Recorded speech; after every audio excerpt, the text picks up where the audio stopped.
Experian, you do consumer credit scores, right? Yes, we do. And we do so much more than consumer credit reports. We are a global leader in credit information services. We have 17,000 employees servicing 39 countries. We provide comprehensive data on 1 billion consumers and 145 million businesses. That's right. Businesses have credit profiles and scores just like consumers. Wow, I'm interested. So what does commercial data consist of exactly? The commercial credit profile is composed of many types of data, including firmographic data, trade data, and public record data.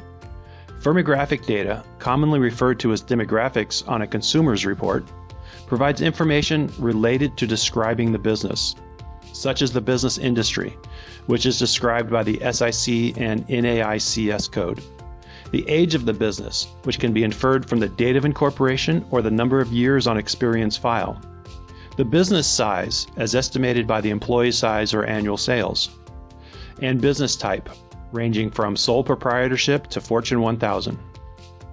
Next, there is trade information, which comprises the financial payment obligations that a business has to its creditors, suppliers, and service providers, which usually involves terms of payment. The trade information covers total trade experiences, the total balance outstanding, payment delinquencies, and historical payment trends. It also provides total high credit and utilization of the credit available. We will cover trade information in more detail later in the presentation. Also available are public records, which are derogatory events filed through the courts. These include tax liens, judgments, and bankruptcies. Information provided includes when they were filed, what the amount of the filings were, and the current disposition. Yes, I'm very interested in bankruptcies, as I want to study the effect of various economic conditions and legislative policies on business failure. I'm glad you brought that up, because in this case, there is a big difference between a consumer and a business. Most small businesses do not file bankruptcy. They just simply close their doors and stop doing business. Experian can consult on the best way to use our data. Experian also provides risk scores for businesses too. There are different risk scores for different purposes. The Business Credit Seeker score identifies businesses in the market for credit. IntelliScore Plus version 3 predicts the likelihood of severe payment delinquency. The Financial Stability Risk Score version 2 predicts severe financial distress. Collection Recovery Score predicts the likelihood of recovering on a commercial collections account. I didn't realize there was so much credit information for businesses. I'm really interested in hearing the details on trade data. Certainly. Let's start with the trade supplier types. We are all familiar with financial trades, as they are on our consumer credit reports too. These trades include loans, lines of credit, leases, and credit cards. Commercial credit reports also include trades from other supplier types. Basically, any business that has a commercial accounts receivable portfolio can provide their information to Experian and establish a trade for their business accounts.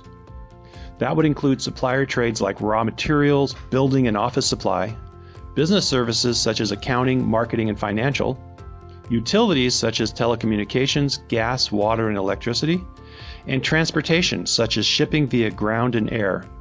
Let's go through the different trade groupings based upon trade update frequency.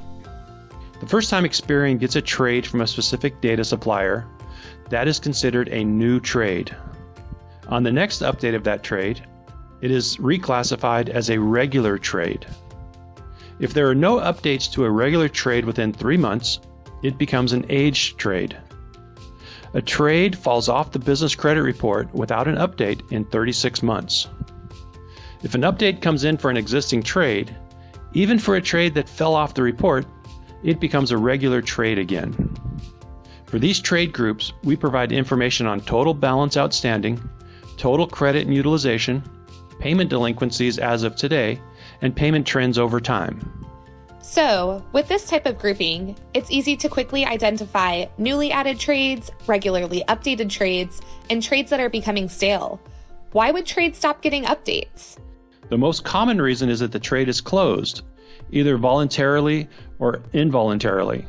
It's easy to deduce that the trade is closed involuntarily if the last update has a severely delinquent balance. I see. That makes sense. Derogatory events are bankruptcies, judgments, tax liens, and collections. These are also well represented in a multi-dimensional way. Each derogatory event has a retention period, which is how long they are displayed on a business credit report, with tax liens and judgments having a retention period of 6 years and 9 months, and bankruptcies having a retention period of 9 years and 9 months.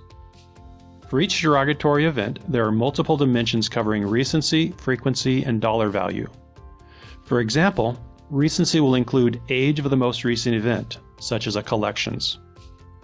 Frequency will count the number of instances, such as collections, within a period of time, such as 6 months, 12 months, or 24 months. Dollar value is the amount of the event, whether it is the amount placed for collection, the amount of the tax lien, or the judgment filing. These derogatory events sound like very negative events for the business. How bad are they? Of course, bankruptcy is very bad, but these other events are highly correlated with business credit risk, especially for smaller businesses. Even though they don't occur very frequently, when they do, it is a bad sign. However, for larger businesses, tax liens, judgments, and collections are sometimes just part of being a big business, and so aren't as indicative of credit risk as for small business. Sounds like very comprehensive business information. So, if I'm interested in tracking the behavior of specific business industries pre- and post-COVID pandemic, how can I get this data? Experian archives a snapshot of its data on a monthly basis, going back to 2006, which would cover major economic events such as the pandemic, natural disasters, and the last recession. Clients can select their specific population of interest by business age, size, industry, and location. And Experian can also provide the small business owner's consumer credit behavior and scores through our consumer to business linkage. Good to know.